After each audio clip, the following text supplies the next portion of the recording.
This is the story of a 1962 Oldsmobile Cutlass convertible. A dear friend of mine told me he had one sitting in an airplane hangar in Anderson, Indiana. All I needed to do was go up there and get it. He knew I'd always wanted to restore an old car, so this one was right up my alley.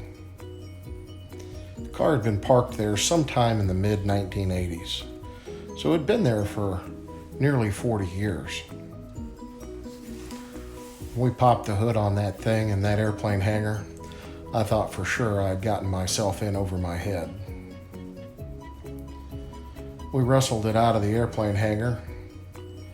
Finally, we got it up on a trailer and we headed south from Anderson, Indiana down to Marietta, Georgia.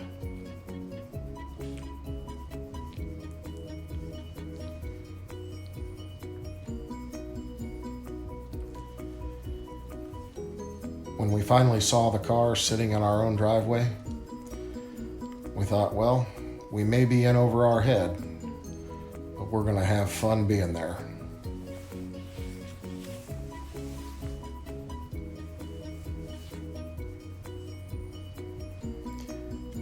We wrestled it into the spot where it was going to spend a few months with us working on it, trying to get it running. But that trip we took, that trip was about 1,116 miles round trip, made it in about 24 hours.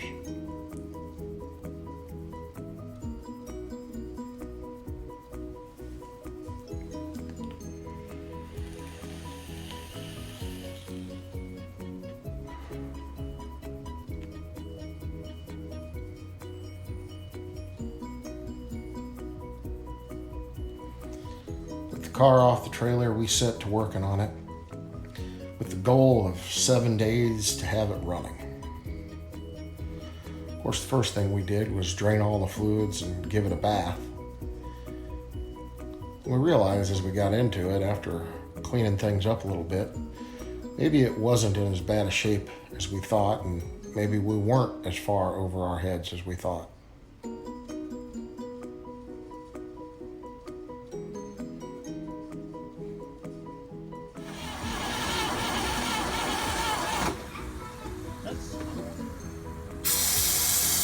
Go. Mash the gas.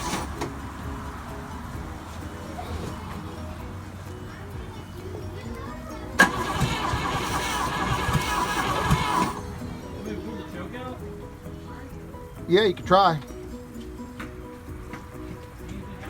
Nope. Try it now. Pedal on the gas.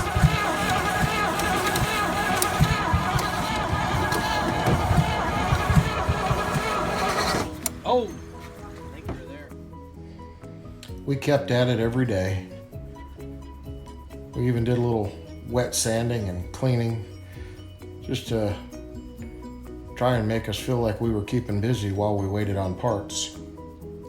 You see, we put it up on jack stands there behind the house, and we set to rebuilding or replacing everything we could. But you know what? Eventually, we did get it right.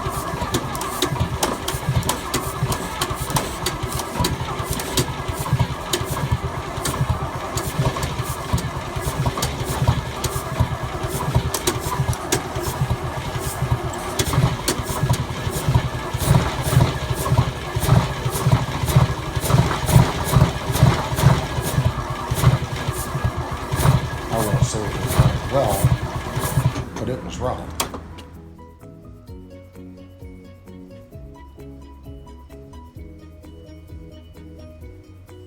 We realized there was a lot more to do.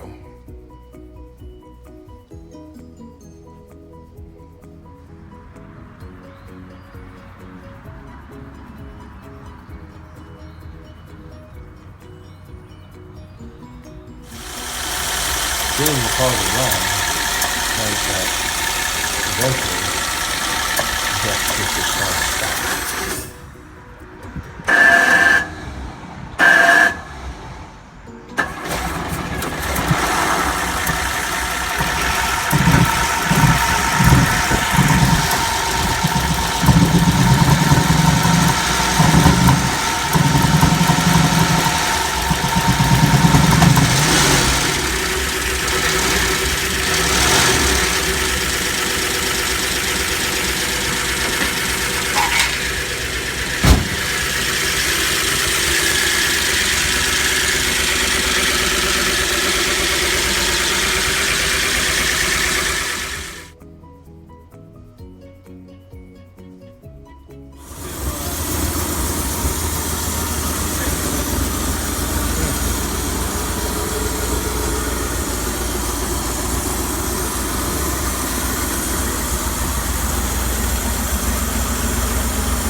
Getting the car to stop meant we had to learn a thing or two about drum brakes.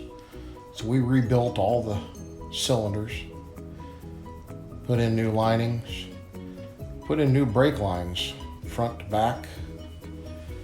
And while we were at it, we replaced all the suspension.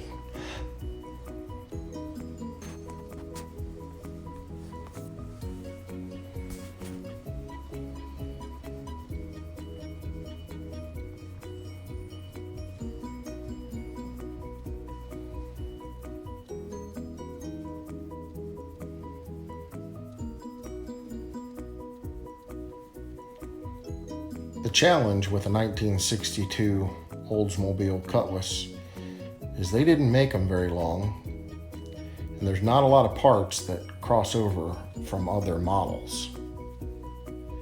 You see, if this had been a 1964 or newer, we could have found everything we needed with very little effort. But it seemed like everything required modification or a little bit of extra engineering to make it work.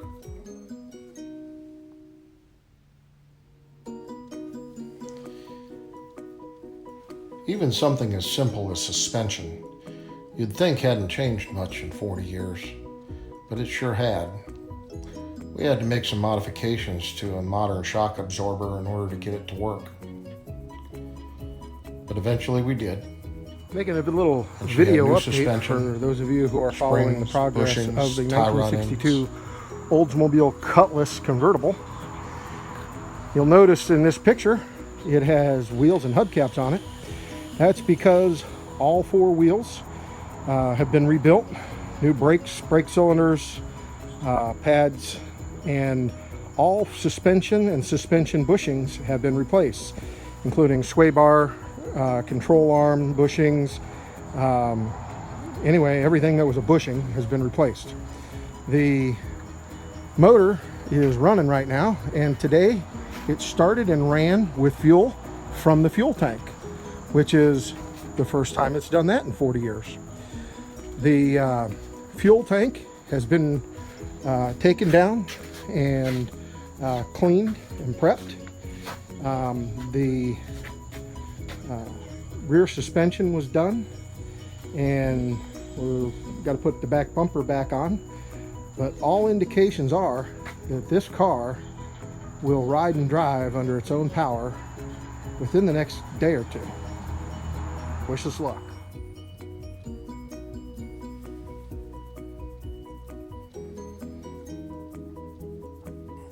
Did some sandblasting underneath the car, replaced that fuel line front to back, even added a return fuel line for an eventual fuel injection conversion. But we still had a water leak, and it was behind the timing chain cover. So once the timing chain came in, we replaced that and gave it a shot. Stay close. Put it down on all four wheels.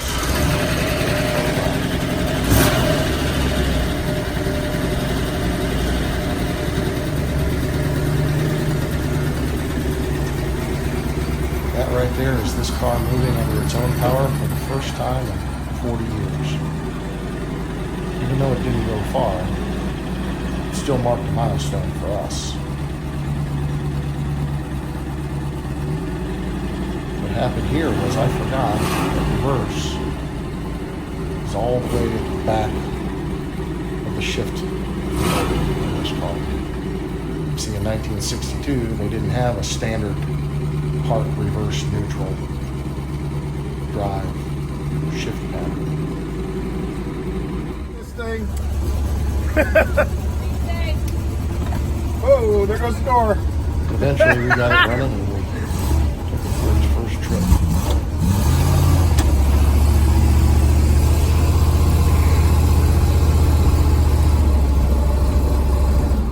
All right.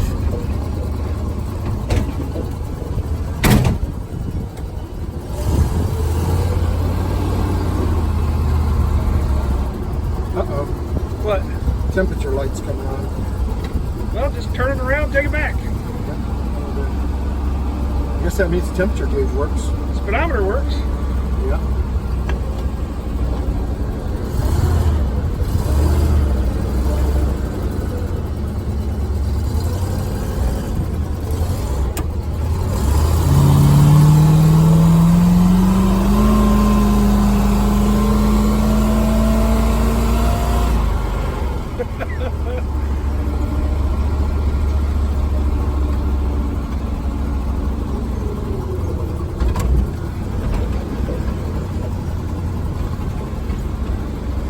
I really don't have a lot of faith in these brakes. Let's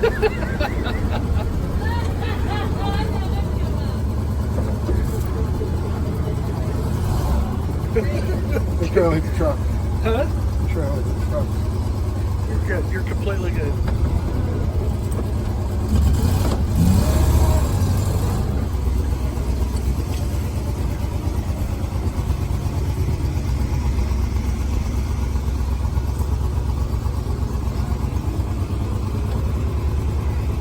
Okay, I can't see anything.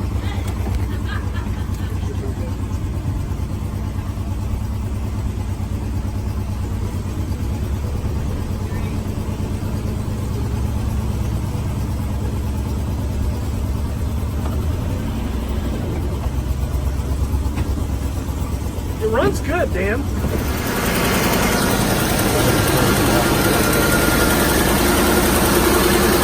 Installed a new radio. That seemed to solve the problem, at least initially. So, took it for another trip. A little bit further this time. We took the Oldsmobile for a quick ride this morning through the neighborhood. Seems to be holding her own. No temperature light issues since we replaced the radiator. So she'll fire right up. And she'll keep running. Got a lot of smoke coming out of the valve covers still. A little bit of fine tuning to do, but she's making a name for herself a little bit at a time. She ain't the prettiest girl at the dance, but she'll dance. All of the Wouldn't you joyous know it, excitement we about discovered a little bit not of an oil overheating leak, and not leaking a little bit of a anything. water leak. Went to hell in a there might be some handbasket. We sat there and let it run a little bit.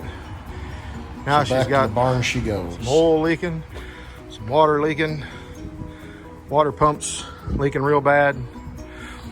Temperature light finally came on. I reckon Don't she worry, let out enough we have a new water. fuel injection system. So back to the drawing we board. have a new distributor and a lot more to come.